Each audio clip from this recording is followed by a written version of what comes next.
Hello दोस्तों, आज की एक और बहुत ही इमोशनल कहानी में आप लोगों का स्वागत है। एक ऐसे रिश्ते की कहानी जिसमें एक सगी बहन ने एक अपनी बहन का घर बर्बाद कर दिया। लेकिन क्या गलती बहन की थी?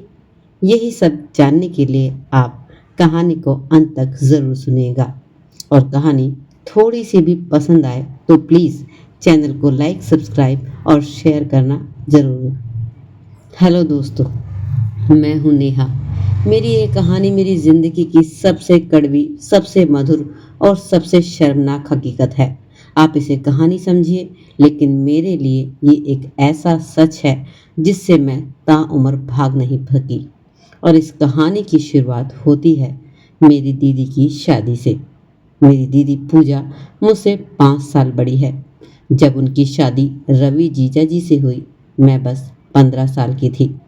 कॉलेज जाने लगी थी। और क्या बताऊं, उस दिन पहली बार मुझे लगा कि कोई अजनबी मुझे इतना अच्छा कैसे लग सकता है। जीजा जी देखने में स्मार्ट थे, बात करने में बहुत मीठे, और सबसे बड़ी बात वो मुझे बहुत अटेंशन देते थे।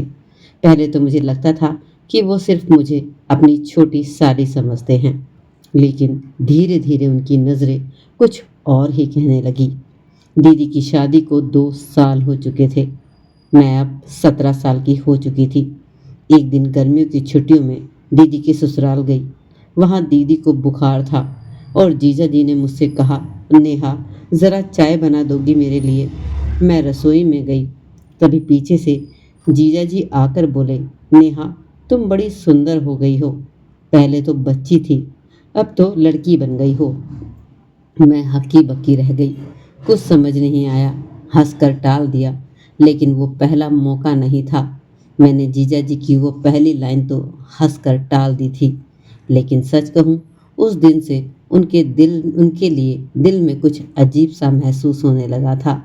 अब जब भी वो मेरी तरफ देखते, मैं घबरा जाती, लेकिन साथ ही मन के अंदर कहीं एक मीठा सा करंट भी दौड़ जाता।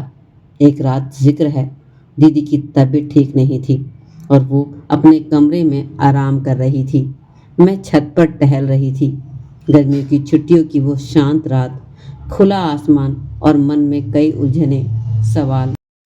तभी जीजा जी ऊपर आ गए। नींद नहीं आ रही? नहीं, बस थोड़ी हवा खाने आ गई थी, मैंने कहा। जीजा जी पास आकर बोले, तुम्हें देखता हूँ तो ऐसा लगता है कि इस उम्र में भी कितना मायूस लगती हो, लेकिन आंखें बहुत कुछ कहती हैं। मैंने उनकी तरफ देखा और उस रात हम दोनों की नज़रों के बीच जो बातें हुई वो शब्दों में नहीं कही जा सकती। उस पहली रात जब उन्होंने मेरा हाथ थामा, मेरी सांसें रुक गई। अगर ये गलत है तो तुम चाहो तो अभी पीछे हट सकती हो, उन्होंने कहा। और मैंने कुछ नहीं कहा, बस आंखें बंद कर ली।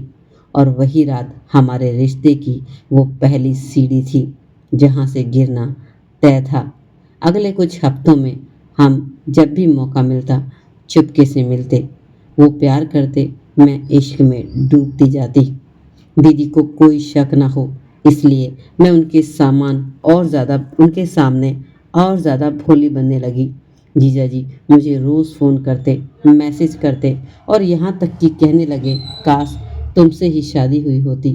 पूजा तो अब बस जिम्मेदारी जैसी लगती है। और मैं बेवकूफ़ थी, पागल थी। ये समझ ही नहीं पाई कि वो बस खेल रहे थे मेरे एहसासों से, मेरे जिस्म से और मेरे मासूम भरोसे से।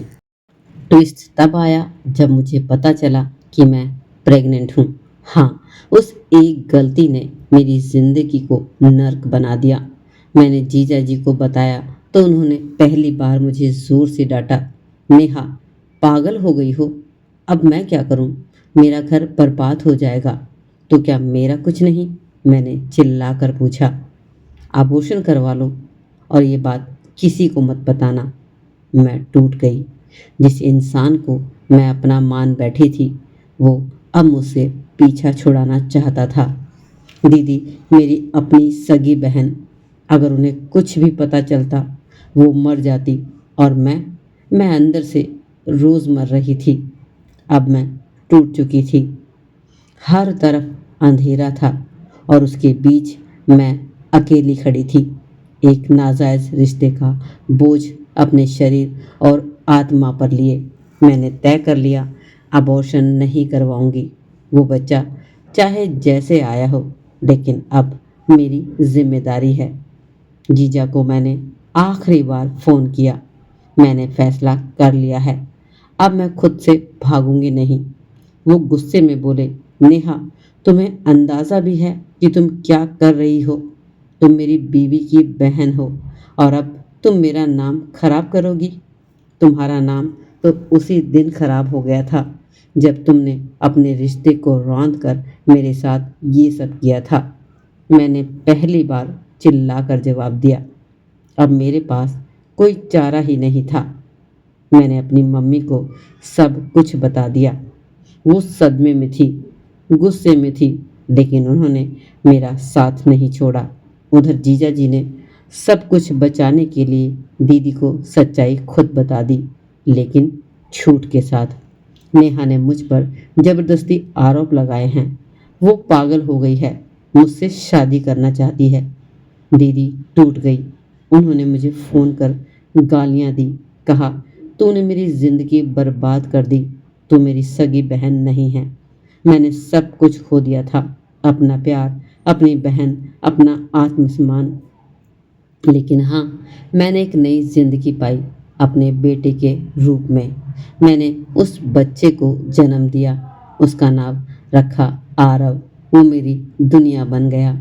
समाज ने मुझे बहुत कुछ कहा, कुंवारी माँ, गिरी हुई लड़की, घर तोड़ने वाली, लेकिन मैंने किसी की परवाह नहीं की, क्योंकि सच्चाई ये थी, मैं सिर्फ प्यार करना चाहती थी, लेकिन मेरी मासूमियत को किसी ने सिर्फ इस्तेमाल किया।